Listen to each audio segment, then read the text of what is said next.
السلام علیکم ورحمۃ اللہ وبرکاتہ۔ معزز سامعین و ناظرین، آپ کیسے ہیں؟ خیریت سے ہوں گے؟ الحمدللہ میں آپ کی خدمت میں پھر حاضر خدمت ہو چکا ہوں، ایک ایسا عمل لے کر جس سے آپ کی عزت، دولت، رزق دروازے توڑ کر آپ کے انشاءاللہ تبارک و تعالیٰ قدموں میں آ جائے گا اللہ کے فضل سے۔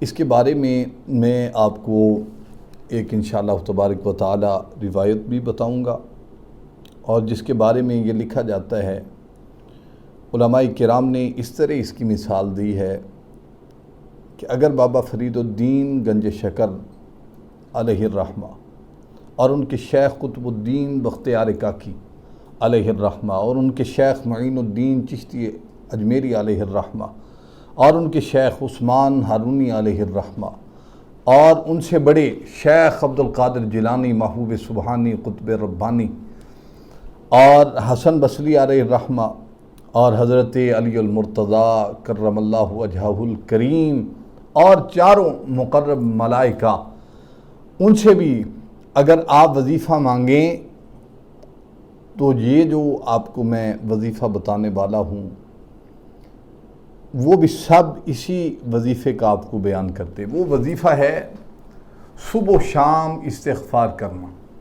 استغفار کے بارے میں آپ ایک بات یاد رکھیے کہ استغفار جو ہوتا ہے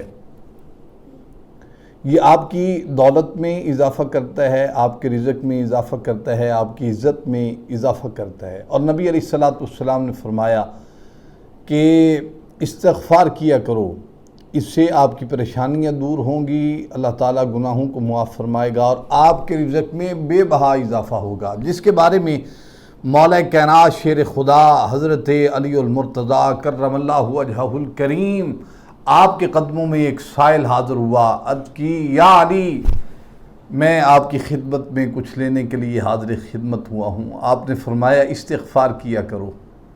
دوسرا آیا، پھر کہا یا علی مجھے یہ حاجت ہے، آپ میری حاجت پوری کر دیں، میں آپ کے لیے آپ کے قدموں میں اس لیے حاضر ہوا ہوں کہ مجھے یہ مسائل درپیش ہیں، آپ میرے مسائل کا حل کر دیں۔ تو مولا کائنات نے فرمایا استغفار کیا کرو۔ تھوڑی دیر کے بعد پھر ایک سائل آیا، آ کر دستک دی، من تقل باب، کون ہے؟ فرمایا کہ یا علی میں سائل ہوں، اپنی حاجت لے کر آیا ہوں، میری حاجت کو پورا کیجیے۔ فرمایا استغفار کیا کرو۔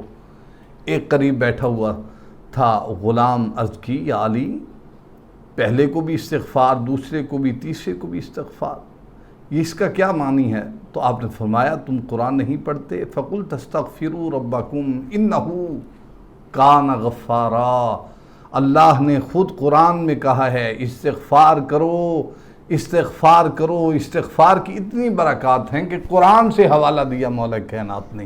لہذا آپ صبح و شام 100 مرتبہ صرف ایک تسبیح آپ نے استغفار کی پڑھنی ہے، وہ آپ پڑھ لیں، استغفر اللہ ربی من کل ذنب اذنبتہ واتوب الیہ، یہ نہیں تو استغفر اللہ واتوب الیہ، یہ بھی نہیں پڑھ سکتے تو یہ تو آپ پڑھ ہی سکتے ہیں، استغفر اللہ استغفر اللہ استغفر اللہ۔ اللہ تعالیٰ آپ کو عزت بھی عطا کرے گا، دولت بھی عطا کرے گا، شہرت بھی عطا کرے گا، اور یہ جو رزق ہے یہ آپ کے دروازے توڑ کر انشاءاللہ تبارک و تعالیٰ آپ کو معلوم بھی نہیں ہوگا کہ یہ رزق کہاں سے آ رہا ہے۔ امید ہے آپ کو یہ عمل اچھا لگا ہوگا۔ اللہ تبارک و تعالیٰ تمام کے رزق میں، عزت میں، دولت میں برکتیں عطا فرمائے۔ وآخر دعوانا ان الحمدللہ رب العالمین۔ السلام علیکم ورحمۃ اللہ تعالی وبرکاتہ۔ مزید اس طرح کی ویڈیو دیکھنے کے لیے ہمارے یوٹیوب چینل کو سبسکرائب کریں، لائک کریں، شیئر کریں، تاکہ ہر آنے والی نئی ویڈیو کی اپڈیٹ جو ہے بر وقت آپ کو مل سکے۔ شکریہ۔